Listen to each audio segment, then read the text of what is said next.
What's happening, people? Harry Scarfe here, football content creator and YouTuber and founder of the Scarfe SPURS YouTube channel, an independent news page. Thank you firstly to the Suffolk Crunch for this opportunity. I want to talk about firstly the season so far. It's the first question you put to me, and also my thoughts on Ange Postecoglou. So the season so far has been ups and downs, where we lack consistency. There's been really good results in there, such as we go on to that 4-1 win against Aston Villa. That's massive. I think so. No, there's been good results in there. West Ham versus a London derby, it means a lot to us. So there's definitely been highlight results. Man United, Old Trafford, that's a big win. However bad Man United were, we really rattled them and played well to go to Old Trafford and get a result, regardless of the state of Manchester United is still an impressive result. But there's been some blips in there. For sure, Newcastle, we lost there. No surprise there. Arsenal with then they had players out, but the main blip, like 2-0 up at Brighton and losing the game. Palace, big blip. So it's just about consistency. And we've only won 3 games on the road this calendar year. So that's something that we have to work on if we want to improve and eventually win things under Ange Postecoglou. It's a reality we've got to accept. But my thoughts on Ange, I really like him. I think this is a special project that us Spurs fans have to believe in. And anyone, fans that want him gone, I think it's ridiculous. Because, just sacking him means we're putting another manager, starting another rebuild, and we have to be patient. Rome wasn't built overnight, as they say. I think he's, slowly bringing in the players to transform the team. I think Solanke will be massive. Now finally getting the goals that his performances for several weeks now have deserved, such as good performance, getting our 4-1 win against West Ham. Villa getting the goals now in that game, so that's really good to see. So no, I really like Ange Postecoglou. I think he's shown a lot of flexibility in the last week or so. We gave blood, sweat and tears in that win over Manchester City. I know City did make changes, but in the end it's pretty much a full team bar Haaland. They're on the pitch for large periods of that second half. So we've done really well to win and grind that out. So Andrew's flexible in that. We just seem to be shooting more, and we've seemed to acknowledge and addressed our set-piece issue. So, it's a really bold system, and it's going to need perfect players to work. The only thing now is we're going for a period with a few players injured, and it's evident that we haven't done enough in the previous transfer window to address little holes, such as if a doggy gets injured, or such as Van der Ven, who's currently injured. What happens now? We're down to the bare bones, only 3 centre-backs.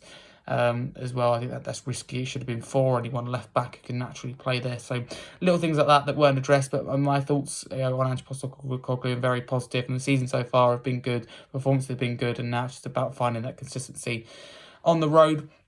Our last game, we won 4-1 over Aston Villa. That was a massive win. That first half, Villa were leading, but even that, I thought we were good and had control of the game. And Villa time wasted. Emily Martinez time wasted in the first half, which you don't blame Villa, away team. I get why they've done it, but it did show them that they were, confident in Spurs' us ability. So I was really happy that game. The second half was really good. We stepped up a few gears, as Ange said after the game. So I was really impressed with that. Solanke, the goals we scored really nice. Solanke getting a brace. Johnson, right position, right time. And once we get a goal, this is something that the Ipswich fans to know. Once we get a goal, we're okay. So you take the lead, maybe, let's say, and we get a goal back. We push on from them and pretty much win the game. We just need that goal, and momentum swings. We've seen it time and time again, whoever it may be against.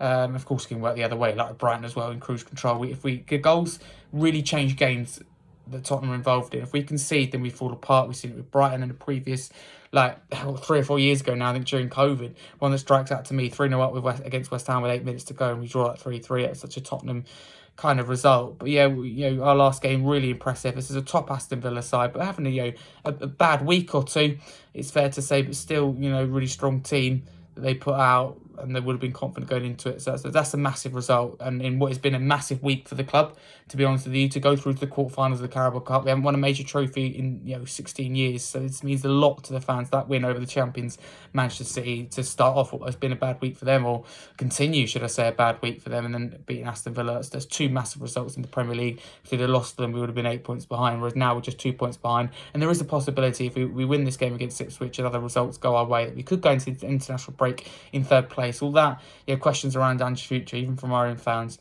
It just shows you patience is always needed. My lineup in this game, as I said, there are players that are unavailable. Van der Ven's unavailable. Romero is going to be assessed, is the latest I've heard.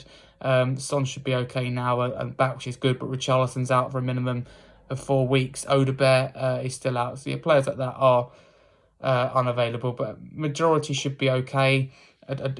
this is being filmed before we play Galatasaray. I think where we see wholesale changes in that game, so it'd be interesting to see who is available and who isn't. There's some players like Sarr and Solanke that just need resting, and this is a high demand system. So we have got players out. There's no secret. Spencer's still out, and the injury list is getting bigger. So this international break could come at the right time for Spurs. But my score prediction in this game, I'm very sorry, Ipswich fans. Actually, before I get to that, my thoughts on Ipswich. Sorry, I think Ipswich, amazing, back-to-back promotions, and play some really good stuff under Kieran McKenna. It's just about, for me, sorting your defence out, and I think you're going to have a real problem on the road from now until the end of the season. So you have to get those home results. You have to hold on in situations like the last game against Leicester, where you were the better team. You just got to find a way to get those points. I think it's going to be hard. I think you're going to be in the relegation zone a lot. It's whether you're relying on other teams in and around you. I think Wolves will pick up form, Palace pick up form. So I think it'd be really hard for you.